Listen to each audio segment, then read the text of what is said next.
이 시간 우리 하나님 말씀 골로새서 4장 2절에서 18절 말씀입니다. 골로새서 4장 2절 그리고 18절까지 말씀 우리 함께 교독하겠습니다. 기도에 힘을 쓰십시오. 감사하는 마음으로 기도하면서 깨어 있으십시오. 또 하나님께서 전도의 문을 우리에게 열어주셔서 우리가 그리스도의 비밀을 말할 수 있도록 우리를 위해서도 기도하여 주십시오. 나는 이 비밀을 전하는 일로 매여 있습니다. 그러니 내가 마땅히 해야 할 말로 이 비밀을 나타낼 수 있도록 기도해 주십시오. 외부 사람들에게는 지혜롭게 대하고 기회를 선용하십시오. 여러분의 말은 소금으로 맛을 내어 언제나 은혜가 넘쳐야 합니다. 여러분은 각 사람에게 어떻게 대답해야 마땅한지를 알아야 합니다. 내 모든 사정은 두기고가 여러분에게 알려드릴 것입니다. 그는 주님 안에서 사랑하는 형제요 신실한 일꾼이요 함께 종된 사람입니다. 내가 그를 여러분에게 보내는 것은 여러분이 우리의 사정을 알고 마음의 위로를 받게 하려는 것입니다. 그리고 사랑받는 신실한 형제인 오네시모도 같이 보냅니다. 그는 여러분의 동향인입니다. 그들이 이곳 사정을 모두 여러분에게 알려드릴 것입니다. 나와 함께 갇혀있는 아리스타고와 바나바의 사촌인 마가가 여러분에게 문안합니다. 마가가 여러분에게 가거든 잘 영접하라고 지시를 여러분이 이미 받았을 줄 압니다. 유스도로 하는 예수도 문안합니다. 할례받은 사람들로서는 이들만이 하나님의 나라를 위하여 일하는 나의 동역자들이요 나에게 위로가 되어준 사람들입니다. 여러분의 동양인이요 그리스도 예수의 종인 에바브라가 여러분에게 문안합니다. 그는 여러분이 완전하게 되고 하나님의 모든 뜻에 확신을 가지고 서기를 기도하면서 늘 여러분을 위하여 애쓰고 있습니다. 나는 그가 여러분을 위하여 그리고 라오디게아와 히에라볼리에 있는 사람들을 위하여 수고를 많이 하고 있음을 증언합니다. 사랑하는 의사인 누가와 데마도 여러분에게 문안합니다. 라오디게아에 있는 형제 자매들과 눈바와 그 부인의 집에서 모이는 교회에 문안해 주십시오. 여러분이 이 편지를 읽은 다음에는 라오디게아 교회에서도 읽을 수 있게 하고 라오디게아 교회에서 오는 편지도 읽으십시오. 그리고 아키뽀에게 주님 안에서 받은 직분을 유의하여 완수하라고 일러주십시오. 함께 읽겠습니다. 나 바울이 친필로 문안합니다. 내가 갇혀 있음을 기억하십시오. 은혜가 여러분에게 있기를 빕니다. 아멘. 여러분 오늘 이 본문을 묵상하면서 우리는 앞에서부터 흐르고 있는 그런 문맥들을 잘 살펴서 이 본문하고 연결해서 우리가 묵상을 해야 합니다. 이 3장을 시작하면서 바울은 이 골로새 성도들에게 위의 것을 찾으라 이렇게 이야기하죠. 그렇게 권면을 하고 있습니다. 그리고 옛사람을 벗어버리고 새 사람을 입어라. 그리고 하나님의 택하심을 입은 사랑받는 거룩한 사람답게 우리가 살아가자. 그렇게 살아가야 된다. 이렇게 권면을 하고 있습니다. 그리고 어제 본문에서 우리가 그런 삶이 어떤 삶인지 그 삶이 우리가 머리에만 있는 것이 아니라 우리가 영적으로만 존재하는 것이 아니라 우리의 삶과 동떨어진 것이 아니라 바로 나 자신이 오늘을 살아가는 그런 삶의 현장 가운데서 이루어져야 한다는 것을 보여주고 있습니다. 그 현장이 무엇입니까? 그 현장이 특별히 부부관계 또 부모와 자녀의 관계를 가장 먼저 이야기합니다. 그러니까 우리가 위의 것을 찾고 또 우리가 새 사람을 입고 하나님의 택하심을 입은 사람답게 그렇게 살아가는 가장 첫 번째 현장이 우리의 가정, 우리의 가족이라는 것을 우리 바울은 말해주고 있습니다. 그리고 종과 주인의 관계를 이야기하고 있죠. 아마 우리 시대에 적용하면 우리가 속해 있는 그런 회사나 어떤 직장 그렇게 이야기할 수 있겠습니다.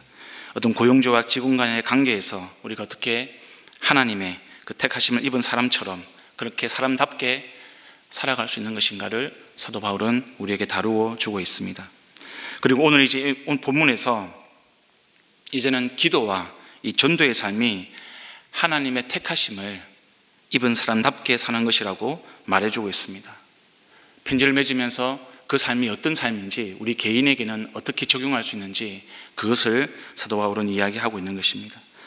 사도 바울은 하나님께 기도할 때 감사한 마음으로 기도하고 깨어있으라고 말하고 있습니다. 여러분과 저는 우리가 기도할 때 어떤 내용으로 하나님 앞에 기도를 하고 있습니까? 우리가 그것을 한번 진지하게 생각을 해봐야 합니다.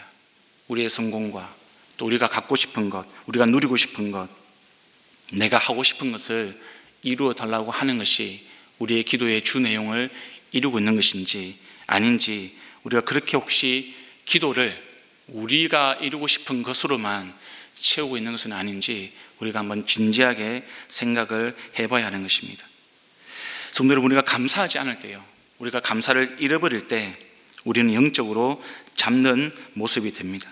이 감사라는 것은 단순하게 어떤 도덕적인 그런 에티켓, 우리 인간이 갖춰야 될, 인간으로서 가져야 할 도리, 이렇게 보지 않습니다. 우리가 그것을 포함할 뿐만 아니라 영적으로 아주 중요한 하나님의 성품을 우리가 가질 수 있는 중요한 영적인 통로입니다. 감사라는 것은요, 어떤 도덕적인 수준에서 머무는 것이 아니라 나의 나된 것이 주님의 은혜라는 것을 깨닫는 것이 감사입니다. 내 삶의 주인이 내가 아니라 하나님이시구나. 나의 삶의 조종자는 나 자신이 아니라 하나님이 내 삶을 조종하고 계시는구나. 그것을 깨닫는 것이 바로 이 감사인 것입니다. 그래서 지금 사도 바울은 감사함으로 깨어있으라고 이야기하는 것입니다. 우리가 영적으로 깨어있다고 할 때요, 나타나는 모습이 바로 감사라는 거죠. 이 감사하는 마음으로 기도하라, 이것이 사도 바울이 우리에게 하나님의 사람답게 살아가는 그런 모습이다, 이렇게 가르쳐주고 있는 것입니다. 그러면서 지금 우리 교회가 감사 노트를 계속 권면해 드리고 있습니다. 성도님들에게 이렇게 감사 노트를 쓰는 것이, 왜냐하면 영적으로 깨어있는 아주 중요한 방법이 되기 때문에 그렇습니다. 우리가 감사 노트를 작성하면서 하나님께 감사 기도를 드리는 것은요, 참으로 중요한 영적인 훈련입니다. 깨어 기도할 수 있는 방법이 감사함이기 때문에 그렇습니다.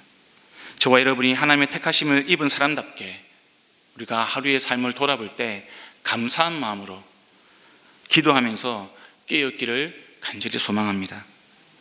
이제 우리가 감사 기도에 이어서 바울은 전도의 문이 열려서 그리스도의 비밀을 말할 수 있게 해달라고, 그렇게 기도해달라고 이 골로새 성도들에게 간절하게 요청을 하고 있습니다. 바울이 이렇게 말하는 것은, 나는 전도할 테니 당신들은 그냥 가만히 앉아서 기도만 하시면 됩니다, 이런 뜻이 아닙니다. 그런 뜻이 아니라, 내가 복음을 전하다가 이렇게 매여 있는데, 내가 이렇게 감옥에 갇혀 있는데 나는 정말 여러분의 기도가 필요합니다. 여러분이 기도를 해주셔야 내가 이 그리스도의 비밀을, 이 복음을 계속해서 말할 수 있습니다. 그러니 여러분은 저의 전도의 동역자입니다. 그러니 제발 깨어 기도해 주십시오. 전도의 문이 열릴 수 있도록 계속 기도해 주십시오. 이렇게 우리 동역자들을 향한 간절한 외침인 것입니다. 그리고 바울은 골로새 성도들에게요, 이 전도를 위해서 기도만 하십시오, 이렇게 이야기하지 않습니다. 자기처럼 먼 지역을 이동하면서 복음을 전할 수 없는 그런 골로새 성도들에게, 외부 사람들, 즉 예수님을 믿지 않는 사람들, 복음이 필요한 사람들에게 지혜롭게 대하고 기회를 찾으라고 말합니다. 삶의 현장 가운데 그런 사람들이 있다면 기회를 찾으십시오. 지혜롭게 대하십시오. 그리고 바울은 우리가 하는 말 가운데, 그런 사람들과 대화를 나누는 가운데, 전도하는 가운데 은혜가 넘치게 하라고 권면합니다. 그리고 각 사람이 어떻게 대답해야 하는지 잘 준비하라고, 알아야 한다고 말을 하고 있습니다. 성도 여러분, 지금 만약에 여러분 앞에 복음을 전해야 되는 사람이 있다면, 이 복음이 필요한 사람이 있다면, 그런 가족과 친구가 있다면 여러분은 어떤 내용으로 이 복음을 전하시겠습니까? 우리가 복음 전파를 사명으로 여기는 예수님의 제자라면, 저와 여러분이 예수님을 따른다라고 이야기하는 그런 제자라면, 언제 어떤 상황에서도 우리가 복음을 전할 수 있도록 준비를 하는 것이 중요하고 필요합니다. 그렇게 해야 우리가 어렵지 않게 복음을 전할 수 있기 때문에 그렇습니다. 이것을 위해서 우리가 여러 가지 전도법이 있습니다. 사형리, 냅킨 전도, 전도 폭발에 대한 어떤 복음 제시, 고구마 전도, 여러 가지 전도 방법이 있죠. 저도 저 나름대로의 어떤 복음 전도의 방법이 있습니다. 창조, 타락, 구속, 그리고 신앙생활, 이것을 한 세트로 묶어서 복음을 전합니다. 그리고 예수님을 믿기 전과 예수님을 믿고 난 이후에 저의 삶의 변화를 가지고 간증을 합니다. 이렇게 자기에게 익숙한 전도 방법을 갖추면, 훈련을 하면, 연습을 하면 우리가 복음을 전하는 데 있어서 크게 부담을 가지지 않고 어떤 상황에서든 누구를 만나든 복음을 잘 전할 수 있게 됩니다. 근데 이에 못지않게 중요한 것은요, 사도 바울은 우리가 복음을 전할 것, 그 내용만 잘 갖추고 있는 것이 중요하다 이렇게 말하지 않고요, 그것에 더해서 불신자들을 지혜롭게 대하라, 그리고 기회를 얻으라, 이렇게 이야기를 하고 있습니다. 특별히 사도 바울은 전도를 하는 그 성도의 말 가운데, 전도자의 말 가운데 은혜가 있어야 된다, 은혜를 담으라, 이렇게 권면을 하고 있습니다. 그러니까 복음을 전하는 것에는요, 우리가 무례히 행하는 것, 그것이 들어가 있지 않습니다. 그것을 배제합니다. 무례히 행치 않는 방법으로, 은혜를 끼치는 방법으로 우리의 말과 행동을 통해서 하나님의 은혜가 드러나야 한다고 그렇게 사도 바울은 이야기하고 있습니다. 일방적으로 내 말만 하는 것이 아니라 지혜가 필요하고 정성을 다해서 우리가 기회를 만드는 것이 중요합니다. 우리의 말과 행동에서 은혜가 넘치게 하는 그런 모든 과정들이 이 사도 바울은 전도라고 이야기하는 것입니다. 성도 여러분, 이제 우리가 부흥사경회를 준비를 하고 있습니다. 그래서 이 내용은 우리에게 참 중요한 내용입니다. 우리가 VIP를 품을 때 어떻게 준비해야 할 것인가? 사도 바울은 말씀하고 있습니다. 지혜를 가지고 다가서십시오. 기회를 만드십시오. 무엇보다 우리의 말과 행동 가운데 은혜가 넘치게 하십시오. 우리가 이것은 VIP, 우리가 함께하는 부흥사경회를 준비하는 우리들에게 적용할 수 있는 중요한 부분입니다. 이제 사도 바울은 편지를 마무리하면서요, 골로새 성도들에게 위에 있는 것을 추구하는 사람, 그리고 새 사람을 입는 사람, 하나님을 택하심을 입은 사람답게 사는 사람들이 누구인지 자기의 동역자들을 소개를 하고 있습니다. 이름을 다시 한번 보겠습니다. 두기고, 오네시모, 아리스타고, 마가, 유스도, 에바브라, 누가, 데마, 눈바와 그 부인. 바울은 이 사람들을 소개하면서 이렇게 이야기합니다. 사랑하는 형제다. 신실한 일꾼들이다. 나와 함께 종된 사람들이다. 이들은 바울과 함께 기꺼이 고난을 당하고 하나님의 나라를 위하여서 기꺼이 헌신했던 그런 동역자들입니다. 저는 이 사람들의 이름을 보면서 두 가지 생각이 들었습니다. 첫 번째 생각은, 내가 사도 바울이라면, 내가 이 입장이라면 나에게 이런 동역자들이 누구인가? 이런 질문이었습니다. 눈을 감고 이렇게 생각을 하는데 감사하게도 참 많은 이들의 얼굴과 또 이름들이 생각이 났었습니다. 그러면서 이 바울이 골로새 성도들에게 이 사람을 소개하면서 느꼈던 그런 감사한 마음, 그런 벅찬 마음을 저도 제 머릿속에, 제 마음속에 떠오르는 그런 동역자들을 생각하면서 함께 느낄 수 있었습니다. 그리고 이 마음은 이 은혜샘물교회에서 사역하는 지금도 느끼고 있는 현재 진행형인 그런 마음입니다. 또 하나의 생각이 들었습니다. 그동안 나는 내가 속했던 공동체에서 나와 함께 했던 동역자들에게, 다른 사람들에게 어떻게 보여졌을까? 정말 나는 신실한 동역자였을까? 이런 질문을 하게 됐습니다. 그리고 지금 내가 속한 이 은혜샘물교회 공동체에서 내가 사역자들과 또 성도님들에게 정말로 이런 동역자가 되어주고 있는가? 라는 질문이 저에게 들었습니다. 그러면서 제 자신을 돌아보게 되고 또 부족한 모습들을 반성하게 됐습니다. 그리고 소망을 가지게 됐습니다. 나도 사랑하고 신실하고 헌신하는 그런 동역자가 되어줘야겠다. 내 공동체 안에 있는 사랑하는 나의 지체들에게, 나와 함께 사역하고 있는 우리 사역자들에게 이런 동역자가 되어야겠다, 이런 마음을 다시 한번 다지게 되었습니다. 성도 여러분, 여러분도 이 말씀을 가지고 이런 생각들을 한번 해보기를 바랍니다. 나에게 이런 동역자들이 누구인가? 그리고 나는 나와 함께 신앙생활을 하는 이 사람들에게 이런 동역자가 되어주고 있는 것인가? 우리가 먼저 목장 식구들에게 이런 서로가 신실한 동역자가 되어주기를 간절히 소망합니다. 우리 목장 식구들뿐만 아니라 또 나와 함께하는 우리 교회 안에서 한 그룹을 묶여있는 우리 동역자들에게 이런 신실하고 사랑하는 그런 동역자가 되어주기를 간절히 소망합니다. 우리가 그런 서로 간의 신실한 동역자가 되어주기를 우리가 소망하는 마음으로 우리가 이 말씀을 우리 삶에 적용하기를 간절히 바랍니다.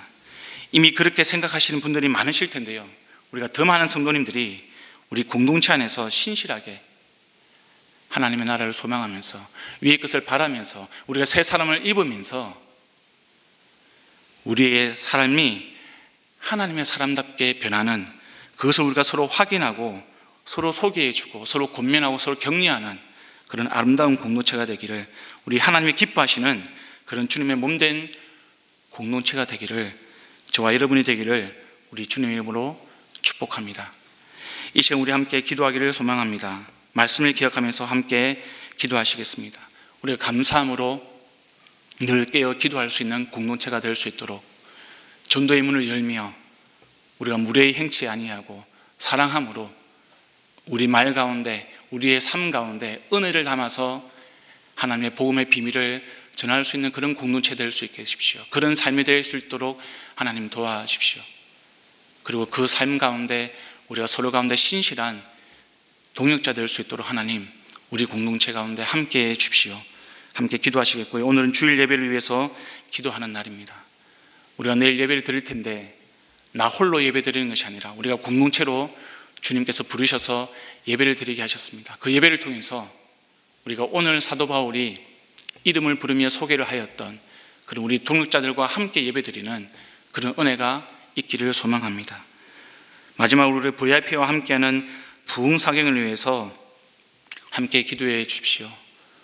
우리가 VIP를 생각하면서 하나님께서 우리에게 하나님의 그리스도의 비밀을 말하라고, 우리 삶 가운데 은혜의 가운데 담아서 그 비밀을 말하라고, 기도하라고 권면을 해 주시고 있습니다. 우리가 예수 그리스도의 제자라고 이야기하는데 그 삶을 따라갈 수 있도록 제자로서 우리가 복음을 전하는 그 일 가운데 우리가 코로나 상황이지만 최선을 다해서 그리스도의 비밀을 전하는 그런 공동체, 그런 우리의 삶이 될 수 있도록 함께 기도했으면 좋겠습니다. 그리고 가지고 나오신 기도 제목 가지고 함께 주님 앞에 간절하게 나아가겠습니다. 기도합니다.